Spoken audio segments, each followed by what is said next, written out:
자, 오늘은 우리 성지 말씀으로 찾아가는 성지 순례 세 번째 시간으로 갈릴리 호수입니다. 여러분 성경 나눠드린 교재 중에 뒷부분을 보시면 뒷장 7페이지 보면 5번 갈릴리 호수와 제자들에서 1번 제자들을 부르신 마태복음 4장 18절로 20절을 우리 같이 한번 읽겠습니다. 마태복음 4장 18절로 20절 다 같이 시작.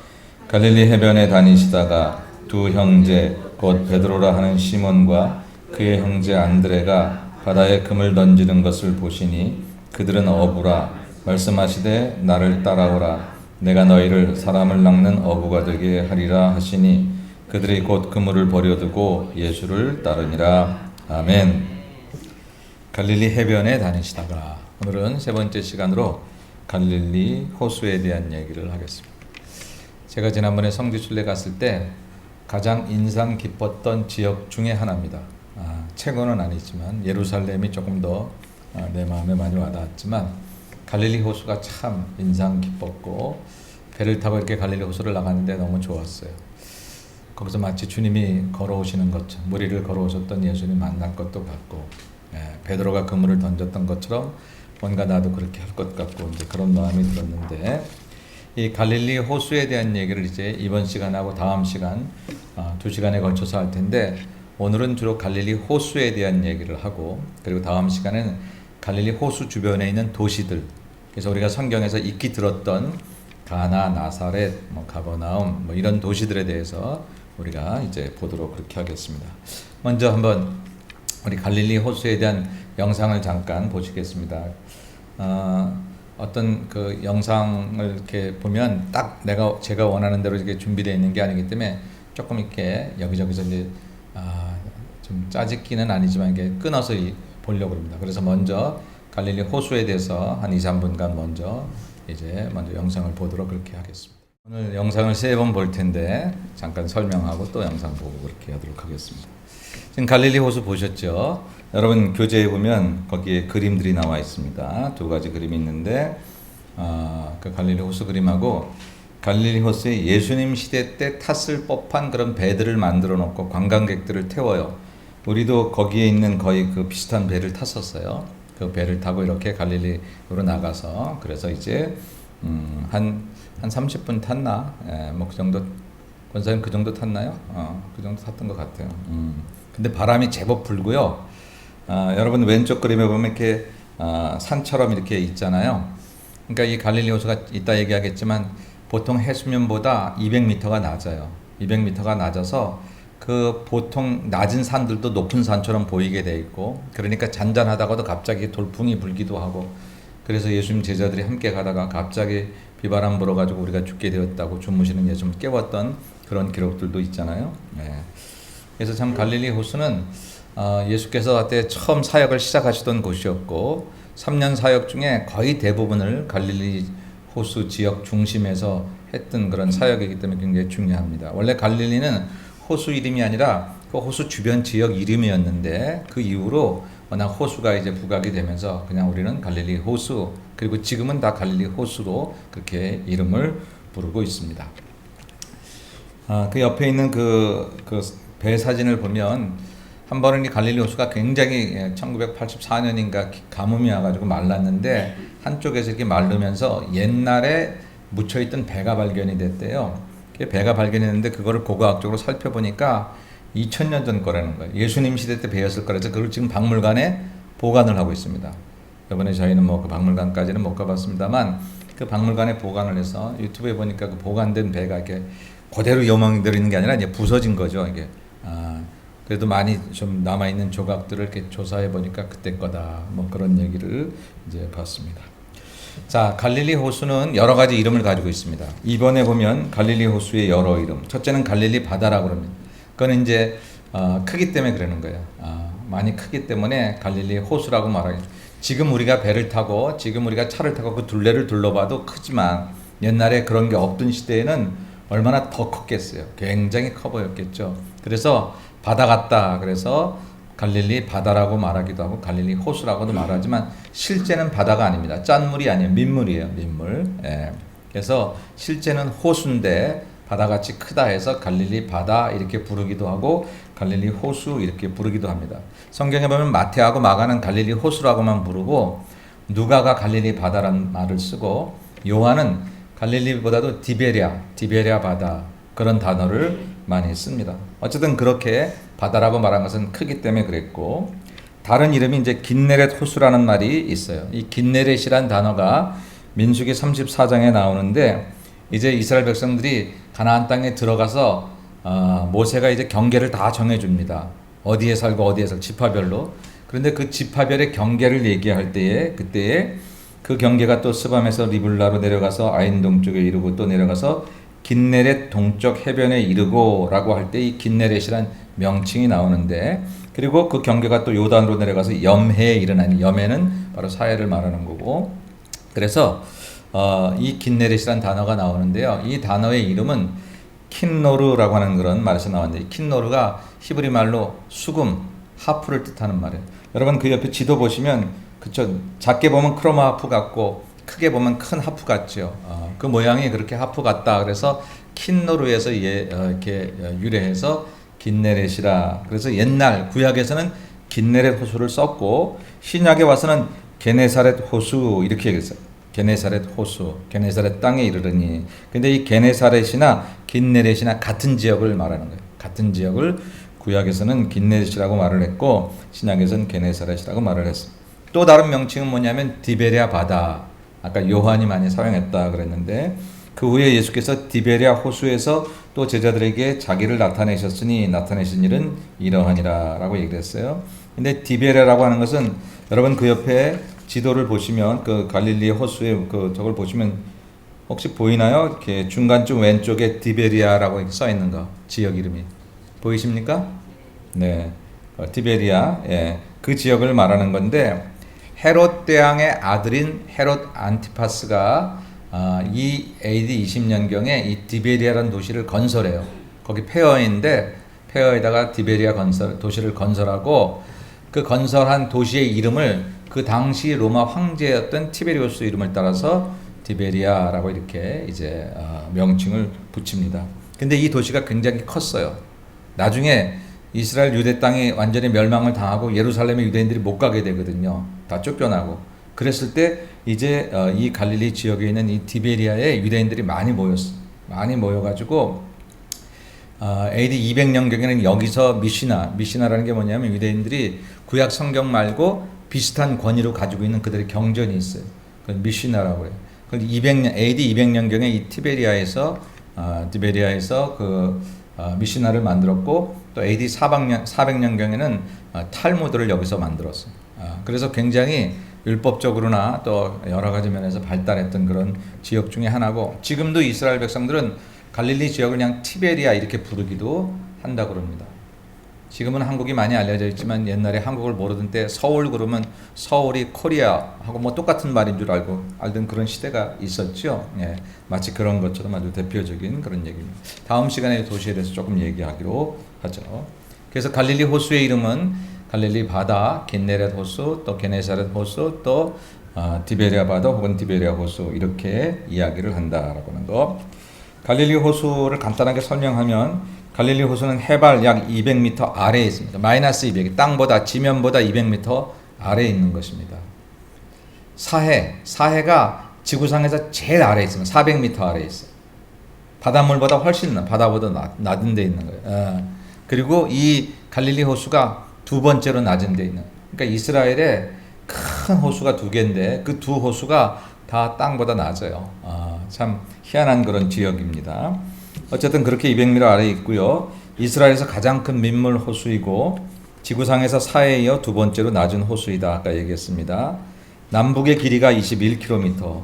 그 아까 위에 있는 갈릴리 호수의 지도를 보면 위에서 아래가 21km 정도 된다라고 하는 거죠. 직선 거리로.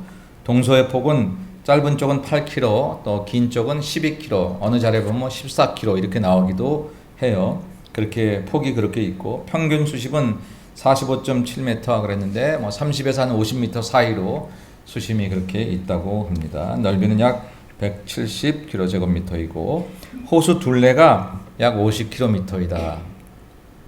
제가 그거를 조사를 한번 해본다고 못했는데 레이크타워 둘레가 얼마죠? 레이크타워 저 샌프란 우리 제임스 권쌤 혹시 아시나요? 그쪽에 투어 안 가셨죠? 그러니까 꽤 되는 거 50km면은 이 둘레가 꽤 큰 거예요, 그죠? 차를 타고 다녀도 꽤 오랜 시간이 걸릴 텐데 그렇게 이 갈릴리 호수는 지역이 아주 큰 그런 호수다. 그 근원이 어디냐면 헬몬산에서 발원한 물이 북쪽에서 이렇게 흘러 들어와서 갈릴리 호수 위쪽에 요단강이 있어요. 그리고 그 요단강을 통해서 갈릴리 호수에 들어오고 그 다음에 갈릴리 호수의 밑으로 내려가면서 요단강이 이어져요. 우리는 보통 요단강을 갈릴리 호수에서 사해까지만 알고 있는데 요단강은 사실 갈릴리 호수 북쪽부터 시작이 되는 거예요. 쭉. 그러니까 요단강은 뭐 이스라엘의 젖줄이라고 볼 수 있는 거죠.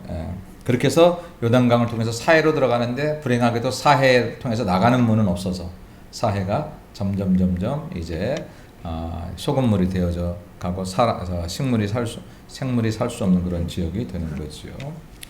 자, 그 정도 보고 뒷장 넘겨보십시다. 오늘 우리가 생각할 때 이스라엘 지도를 생각할 때 일단 북쪽에 갈릴리 그리고 요단강이 쭉 있고 그 다음에 이제 밑에 사해가 있다. 사해는 갈릴리 호수의 한 3배에서 5배 정도로 이제 이야기들을 합니다.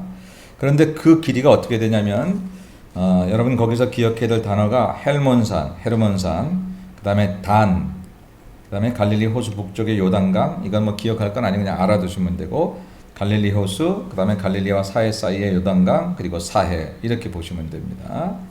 자, 맨 북쪽 헬몬산에서 갈릴리 호수의 물이 시작이 되는 거예요. 여러분 지도를 한번 보십시다. 지도 맨 위쪽에 레바논이라는 글씨 바로 밑에 헤르몬산 보이십니까? 네, 보이죠? 네. 한번 이 헬몬산이 어떻게 성경에 나와 있냐면 시편 133편 한번 읽어보죠. 시작. 보라, 형제가 연합하여 동거함이 어찌 그리 선하고 아름다운고 머리에 있는 보배로운 기름이 수염 곧 아롬의 수염에 흘러서 그의 옷깃까지 내림 같고 헐몬의 이슬이 시온의 산들의 내림 같도다. 거기서 여호와께서 복을 명령하셨나니 곧 영생이로다. 아멘. 형제가 동거하고 연합하여 동거함이 어찌 그리 아름다우냐.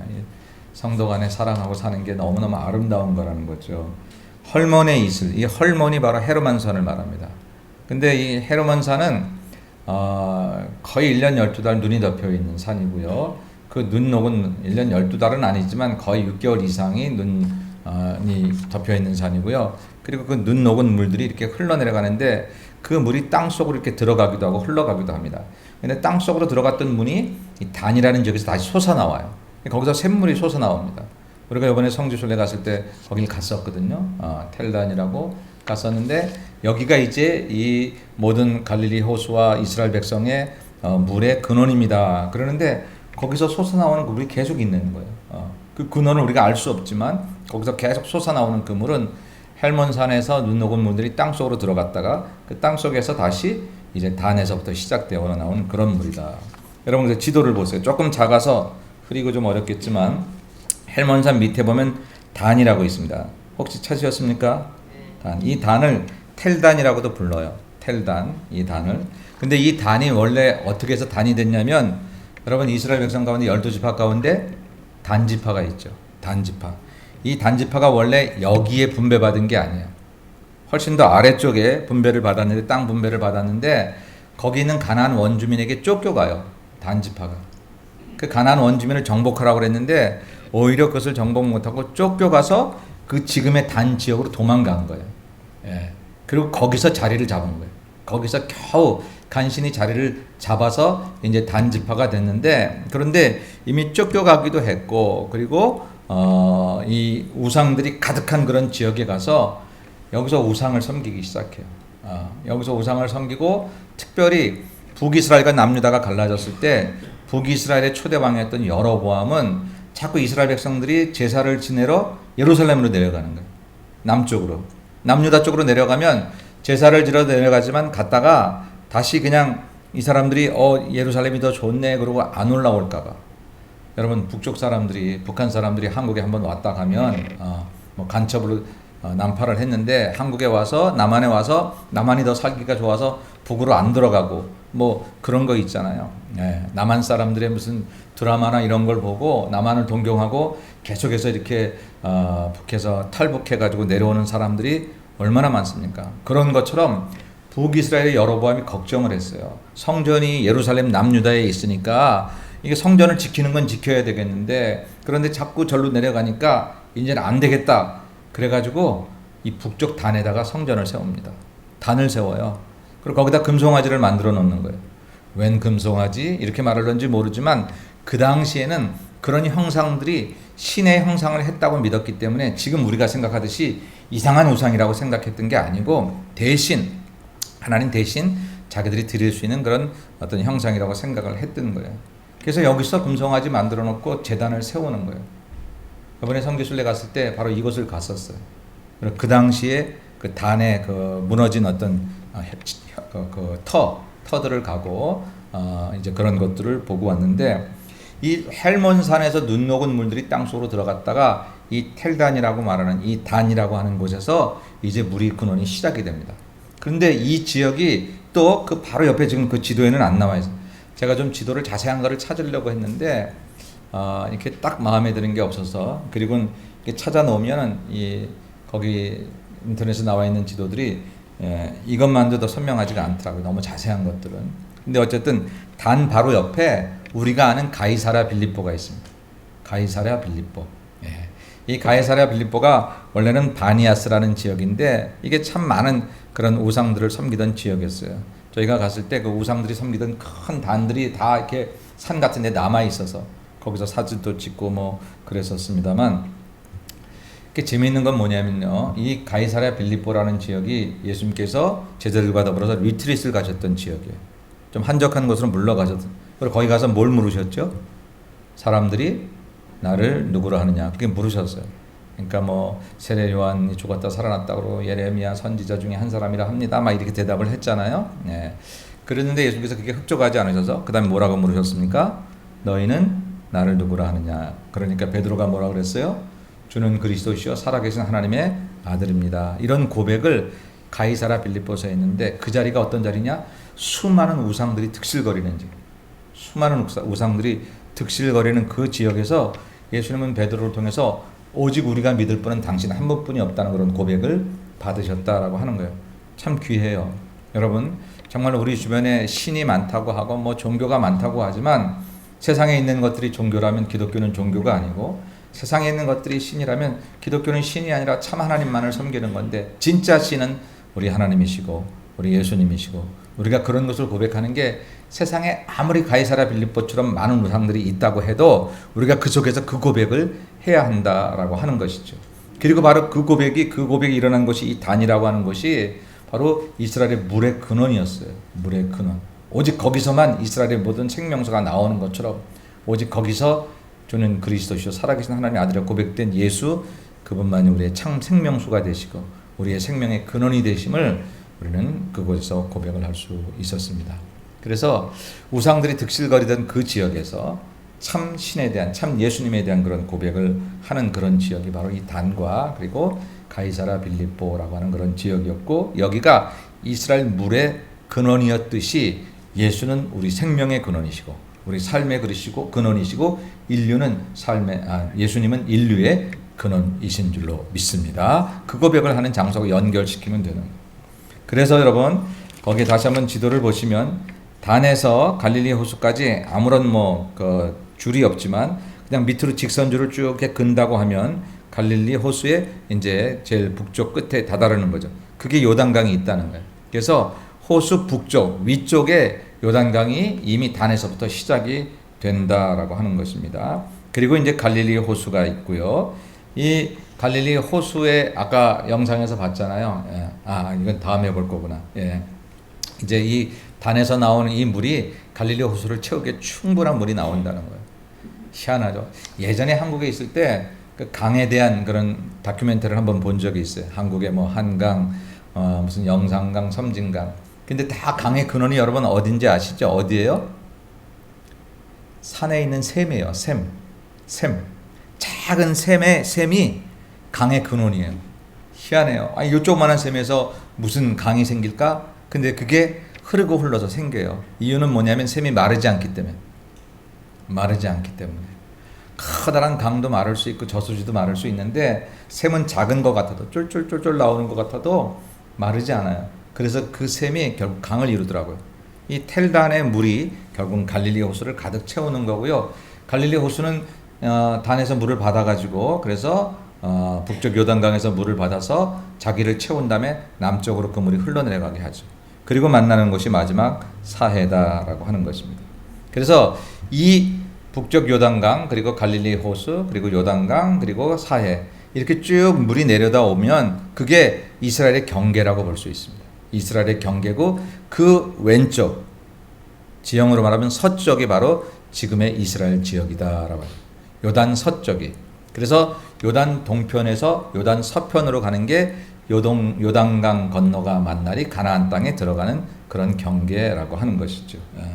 이스라엘 백성들은 여러분 그 지도 보면 이집트 쪽에서 이집트 저 위에서 그냥 대충 내려와서 사우디아라비아 쪽에 그 시내산 쪽으로 와서 출애굽해서 요단 동편으로 쭉 올라가는 거예요. 에돔과 모압을 지나서 그래서 요단 동편에서 요단강을 건너서 요단 서편으로 들어가는 것입니다. 그게 이제 출애굽 여정이기도 하고요. 그래서 여러분들이 이스라엘 지도를 지금부터 생각할 때 북쪽에 갈릴리 호수 그리고 쭉 요단강이 내려오고 그리고 밑에 사해가 한 서너 배 가운데 큰 게 있다. 그리고 바로 요단 왼쪽 요단 서편이 이스라엘 지역이다 이렇게 생각을 하면 됩니다. 근데 아까 헤르몬산을 우리가 얘기했었는데 여러분 헐몬의 이슬이 시온의 산들에 내린 같다 그랬잖아요. 형제가 동거하여 연합하여 동거하면 어찌 그리 아름다운가라고 말하면서 헐몬의 이슬이 시온의 산들에 내려. 시온은 어디입니까, 여러분? 시온은 예루살렘이죠. 예루살렘. 그러니까 그 지도를 보시면 저 북쪽 헬몬산에서 눈 녹은 물이 저 예루살렘, 이 사해 왼쪽에 예루살렘이 있거든요. 거기를 전반을 다 덮는다 그런 얘기예요. 그 전반을 다 내리기는 저 헬몬산에 내렸는데 그 이슬이 그게 흐르고 흘러가지고 시온의 산들에 내림 같도다. 그러니까 다 혜택을 받는 거예요. 헬몬산에 내린 그런 이슬이 온 이스라엘이 혜택을 받는 것, 같이 누리는 것, 함께 가는 것, 이게 사실 성도가 연합하는 거다라고. 우리 교회가 서로 사랑하고 연합해서 이렇게 한 사람에게 주어진 축복이 같이 받는 거예요. 같이 내려가는 거예요. 사람은요, 행복한 사람은 누군가가 받은 행복을 같이 나누는 거고, 불행한 사람은 누군가가 받은 불행을 같이 웬일인지 그걸 나누고 있는 거예요. 그러니까 어리석은 거, 지혜로운 거 간단해요.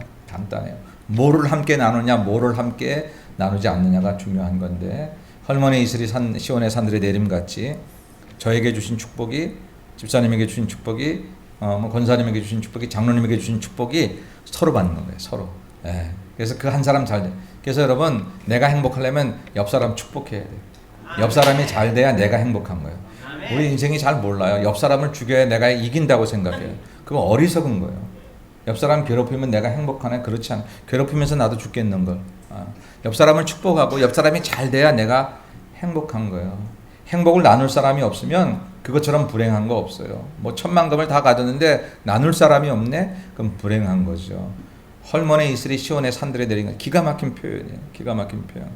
정 목사에게 내린 저 이슬이 우리 예수마을교회 모든 성도들에게 내림 같도다.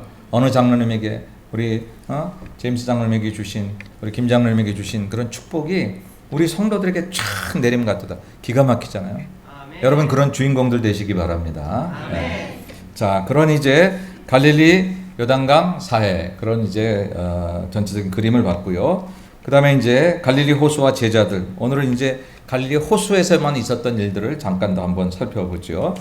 우리 영상 두 번째 거 한번 보십시다. 지금 제가 설명드렸던 영상을 이제 텔단이라는 거 물의 근원을 한번 살펴보도록 하겠습니다. 이스라엘은 정말 지금 저 양반 얘기대로 작은 지형 안에 다양한 기후, 다양한 식물, 또 다양한 형태의 어떤 자연 그런 지형들을 가지고 있습니다. 여러분 지난 시간에 얘기했지만 유대 광야는요. 저는 광야를 이렇게 생각 속에 알고 있었다가 가서 보니까 정말 달라요. 유대 광야는 전 세계에서 찾아보기 힘든 그런 지형 중에 하나예요. 하나님 외에는 정말 기댈 곳이 없는 곳이 바로 유대 광야인데 그런 곳이 있는가 하면 저렇게 또 아주 생명수가 흘러넘치는 듯한 그런 곳이 있습니다. 저기가 이제 갈릴리 호수의 근원이 되는 그런 지역입니다. 자, 그 다음에 우리 교재를 보십시다. 갈릴리 호수와 제자들. 갈릴리 호수에서 가장 인상 깊었던 얘기만 제가 한 두세 가지 뽑았습니다. 첫째는 제자들을 부르시는 얘기야. 아까 읽었습니다. 제자들을 부르신 것, 특별히 여기서는 베드로와 안드레를 불렀고요. 그 다음에 또 같은 갈릴리 호수에서 비슷하게 부른 제자가 누구죠? 형제? 예, 제베데의 아들 요한과 야고보를 불렀습니다. 예. 이 베드로와 안드레는 베세다 출신이고요. 베세다 출신이고 요한과 야고보는 가버나움 출신입니다. 나중에 이제 지도를 보시면 좀 넘겨서 앞절에 그 갈릴리 바다의 지도를 보시면 베세다는 북쪽 오른쪽에 있고 가버나움은 왼쪽에 있고, 예, 그래서 베세다 출신 베드로와 안드레, 그다음에 가버나움 출신 요한과 야고보, 빌립도 베세다 출신입니다. 뭐 이런 제자들을 주로 이렇게 업으로 활동하던 그런 제자들을 불렀다라고 합니다. 그래서 갈릴리 호수는요, 예수님이 제자들을 부르시던 곳, 첫 제자를 부르시던 곳이 바로 갈릴리 호수입니다.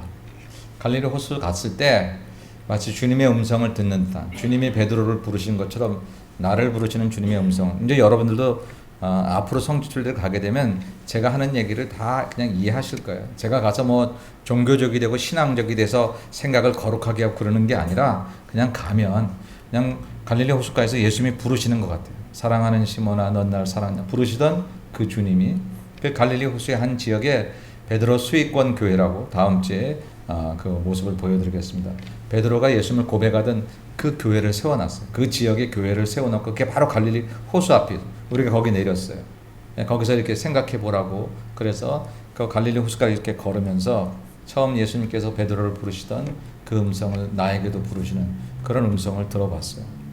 그래서 여러분, 이 갈릴리 호수를 생각하면서 제가 여러분에게 함께 미닝을 좀 얘기하고 싶은 건 뭐냐면, 나를 부르신 곳은 어디고 나를 부르신 부름의 사명은 어디? 여러분, 여러분을 부르신 곳은 어디예요? 사람마다 다 다르죠. 뭐 어떤 사람은 모태신앙으로 태어난 사람도 있을 거고, 서울에서 믿은 사람도 있을 거고, 미국 가서 믿은 사람도 있을 것이고. 근데 그 지역을 굳이 물어보는 까닭은 뭐냐면, 그게 정말로 지울 수 없는 흔적이냐 그거예요. 내가 언제부터 믿었지? 내가 세례받은 게 언제지? 내가 구원의 확신을 가진 게 언제지? 물론 사람이 오래 살다 보면 이렇게 기억에 좀 희미해질 수는 있지만, 이게 정말 중요한 사건 같으면, 정말 중요한 일 같으면 쉽게 잊어버리진 않잖아요. 그렇게 되어 있느냐. 주님이 나를 부르시는, 어쩌면 아직까지 목사님, 난 아직까지 주님이 나를 부르셨는지 잘 모르겠어요. 그런 생각을 하시는 분들도 계실 거예요. 괜찮아요. 어떤 경우에는 우리가 정확히 모르지만 정말로 세월이 이렇게 지나다 보면 그래 맞아 그때였구나 뒤돌아서 알 때도 있어요. 그러니까 절대 혹시 확실한 체험이 없다고 해서 난 잘못 믿나 봐 이렇게 생각하실 필요는 없습니다. 그렇지만 그래도 확실히 나를 거꾸로 뜨린 사람들은 기억이 잘 나죠. 예를 들면 사도 바울처럼 다메섹 도성에 가서 거기 가서 이렇게 완전히 거꾸로졌잖아요. 근데 그걸 기억을 못하면 그건 머리가 나쁘든지 이상한 거죠. 그런 건 확실하게 할 거예요. 근데 모태신앙으로 태어나가지고 내가 언제부터 중학교 때인가 고등학교 때인가 이렇게 생각. 저도 모태신앙으로 태어나서 그냥 어렸을 때부터 교회를 다녔어요. 근데 저는 이제 고등학교 1학년 때 교회 수련회 갔다가 성령 체험을 아주 강력하게 했어요. 고등학교 1학년 수련회 가서 밤중에 기도하는데 몇 시간을 울고불고 기도를 하나님 시키시고, 그때 기도하고 성령 체험 받으면서 저에게 바로 하나님께서 고백하게 하신 게 뭐냐면 저 주의 종 될래요. 그렇게 누구도 나에게 강요하지 않았는데, 한 번도 그런 생각을 해본 적이 없었는데 그냥 그때 받은 은혜가 너무 강력해서, 내가 죄인이고 나를 사랑하시는 그 예수님의 사랑이 너무 강력해갖고 제가 그냥 툭 튀어나온 말이 그거예요. 툭 튀어나온 그 말. 그 말에 걸려가지고 지금까지 툭 튀어나온 그 말이. 아브라함이 이삭을 바쳐야 되는데 이건 무슨 수로 내 아들을, 이 아들이 물어보면 어떡하지? 걱정 끝에 갔는데 아니나 달라 아들이 갑자기 물어보는 거야. 아버지 다 있는데 번제할 어린 양이 어디 있어요? 툭 튀어나온 말이 하나님이 준비하셨어. 근데 가니까 진짜 그 산에 여호와 이래. 하나님이 준비하셨잖아요. 요한과 야고보가 예수님께 우리를 좀 당신의 나라가 임할 때 오른편 왼편에 앉혀달라고. 그때까지도 주님의 나라를 영적인 것으로 생각하지 말고 못하고 세상적인 것 생각했던 모양. 의정 좌의정 하게 해달라고. 그랬더니 예수님 뭐라고 그러셨어요? 너희가 나의 마시려는 잔을 마실 수 있느냐? 예수님은 고난의 잔을 얘기한 거거든요. 그랬더니 이 친구들이 죄송합니다. 이 친구가 아니라 이분들이 마실 수 있습니다. 그랬어요. 근데 예수님이 책망하지 않으셨어요. 그러더니 나중에 마셨어요. 최초의 순교자로 야고보가 최초의 순교자가 됐고 요한은 마지막 순교자. 형제간에 처음과 나중을 했어요. 제가 무슨 얘기를 하려는 거냐면 여러분 좋은 고백은 준비가 안 됐어도 자꾸 하세요. 내가 그 고백을 하기에는 아직 준비가 멀었어요. 하나님 날 써주세요. 써주신 건 고마운데 내가 써달라고 얘기하기엔 저는 아무것도 준비 안 돼 있어요. 제가 감히 지금 이렇게 준비도 안 됐는데 써달라고 말 못하겠어요. 이러지 마시고요. 준비는 내 준비도 중요하지만 하나님 준비가 더 중요해요. 나는 아무 준비도 안 되는 것 같은데 하나님이 준비시켜서 나를 갖다 쓰시면 쓰이는 거예요. 쓰이는 거. 하나님이 쓰시면 쓰시는 거라고요. 그래서 여러분 좋은 고백은요 그냥 자꾸 하세요. 자꾸 하시면 하나님이 사랑하는 성도가 그냥 이렇게 얼떨결에 한 말이라도 결코 쉽게 듣지 않으시고 다 담으시더라고요. 다 담으셔. 저는 고등학교 일하는 때 너무 은혜가 감사했어요. 그 시간 그 밤에 성령 체험하면서 나도 모르게 한 번도 생각하지 않았던 주의 종의 길을 가겠다고 그렇게 이야기하게 하셨어요. 그리고는 그 말이 내게 마치 족쇄처럼 저는 괴롭거나 그런 족쇄는 아니었지만 그냥 의당 그래야 되는 줄로만 알았어요. 다른 거를 이렇게 돌아볼 아예 생각조차 못하게 했던 것 내 입을 통해 고백하게 하신 하나님께서 나를 그렇게 만들어 가셨다라고 하는 건데 여러분 그렇게 어떤 주어진 은혜가 있으면 그걸 좀 기억하잖아요. 나를 부르신 것. 저는 용인에 있는 수양관이었어요. 좀 더 정확히 말하면 그게 옛날 이런 얘기 굳이 할 필요는 없는데 이완영이라는 분이 있잖아요. 우리가 별로 이름 올리기 안 좋은 그 사람이 사놓은 별장이 있는데 99칸짜리예요. 근데 이제 그게 국고로 환수가 됐는지 어떻게 돼가지고 교회 수양회 할 수 있는 거를 빌려줬더랬어요. 그러니까 우리가 거기 가서 수련회를 하고 낮에는 잘 놀고 저녁 때는 예배드리고 막 기도했는데 그때 저희 동기들이 그렇게 기도를 많이 했었어요. 제가 지금도 기억이 나는 거예요. 나를 부르신 거 그리고 내게 주신 사명. 베드로가 어찌 갈릴리 호수를 잊겠어요. 옛날에는 자기 생계를 담당하던 곳으로 기억했겠지만 그렇죠? 고기 잡아서 내 생계를 담당하던 곳으로 갈릴리 호수를 기억했겠지만 주님 만난 후부터는 내 인생을 새롭게 만들어줘. 고기 잡는 어부가 아니라 사람 낚는 어부로 만들어주신 그 주님을 만난 그 자리 그리고 그 사명. 아무것도 없어요. 이렇게 너 나 따라오면 한 2년만 따라오면 내가 집 하나 해줄게. 이런 얘기가 없어요. 없어요. 너 나 따라오면 네 인생 팔자 펴주게 할게. 이런 얘기가 없어요. 그냥 따라오라는 거예요. 그리고 전에는 산고기 잡아 죽은 고기 만들던 고기 잡는 어부되게 살았는데 지금은 죽을 영혼 만나 산 사람 만드는 그런 사람 낚는 어부가 되게 해주겠다는 거죠. 그 얘기만 하나 듣고 베드로 인생이 갈릴리 호수에서 새로운 인생의 유턴을 하게 되는 그걸 어찌 있겠어요? 저와 여러분이 예수님을 강력하게 만나면 어찌 있겠어요? 여러분을 부르신 곳은 어디입니까? 우리 중에 많은 이들은 우리 예수마을교회가 예수님 만난 장소가 되신 분들이 많아요. 처음 여기서 예수를 접하신 분도 있고 그냥 교회를 왔다 갔다 했지만 진정 여기서 구원의 확신을 얻으신 분도 계시고 너무너무 감사한 거예요.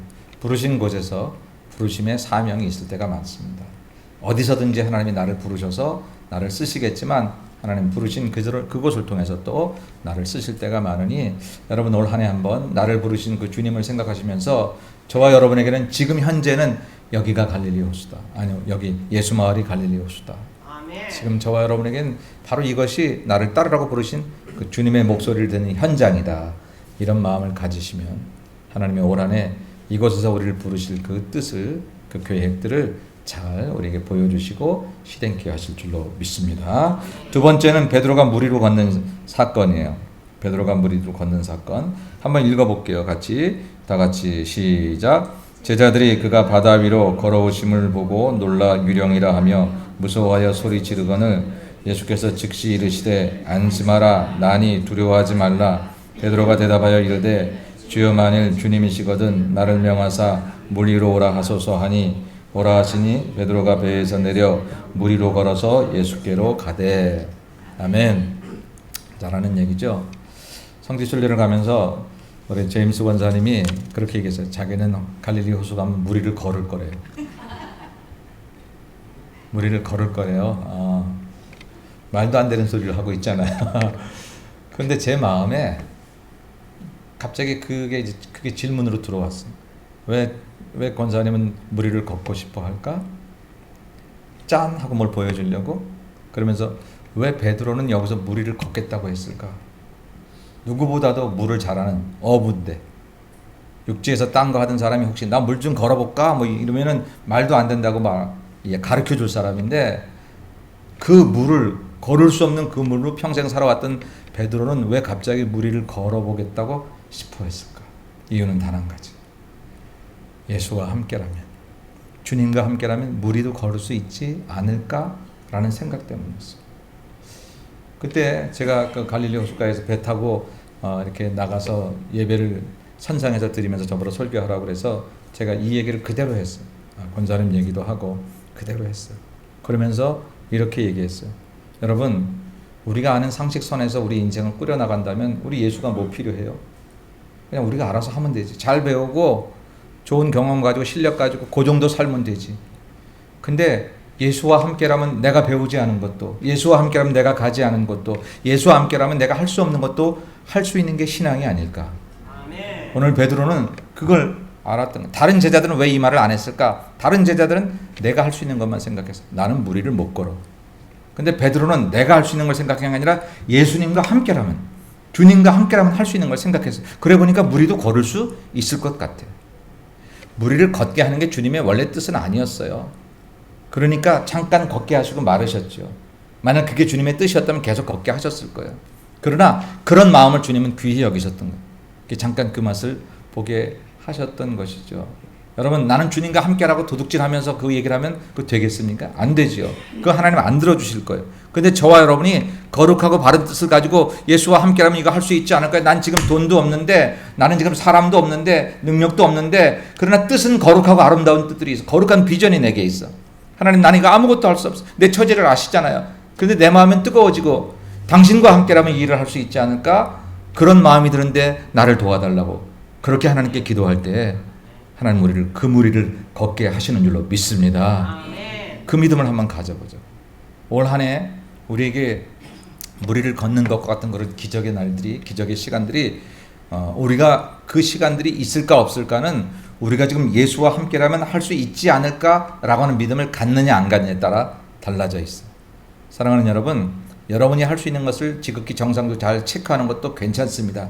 그러나 그 정도 수준에 살지 말고 나는 이 정도지만 예수님과 함께라면 내 인생이 훨씬 업그레이드되고 더 폭이 넓어지고 할 수 없는 그 모든 것들을 할 수 있지 않을까라고 하는 그 물음을 믿음으로 바꿔서 주여 나를 무리로 명하소서라고 예수님께 부탁했던 것처럼 그렇게 여러분 그런 큰 꿈과 비전을 가지고 올 한 해 주님과 함께 무리를 걸으시는 멋진 드라마를 만들어내시는 여러분이 되시기를 주의 이름으로 축원합니다. 마지막은 베드로 물고기. 이건 뭐 설명할 거 없습니다. 베드로 물고기는 베드로가 잡았던 물고기, 그리고 거기서 마태복음 17장에서 이제 성전세로 드리려고 했던 그 물고기 얘기입니다. 시간 많이 가서 이건 그냥 영상 보고 그냥 여러분에게 맛보기로 이런 고기 먹고 왔다 그 얘기 보여드리려고 그대로 먹고 왔습니다. 네, 잠깐 보실까요? 생각보다 맛있어요. 맛있고 딱 저렇게 한 마리 주고 밥하고 이렇게 얹어서 레몬하고 해서 이렇게 해서 그게 한 끼 식사인데 뭐 우리 모두가 다 그렇게 한번 먹고 오는데 돈은 내가 안 내서 잘 모르겠어요. 다 알아서 한꺼번에 했으니까. 근데 맛있어요. 생각보다 맛있고요. 괜찮습니다. 저 베드로 물고기가 왜 저게 정말 베드로가 그 2000년 잡았던 물고기일까? 그렇게 질문들을 하는데 왜 저 물고기, 바스라고 하는 저 물고기를 베드로 물고기라고 했냐? 이렇게 자료를 찾아보니까 그 물고기의 이 가슴 부분이 이렇게 동전이 있는 것처럼 그렇게 이렇게 좀 검붉게 돼 있대요. 그래서 마치 속에다가 이렇게 은화를 이렇게 물고 있었던 그 베드로 물고기 있잖아요. 그런 것처럼 있다. 그래서 저 고기를 바스라고 하는 저 고기를 그렇게 베드로 물고기라 이렇게 명했다고 얘기하더라고요.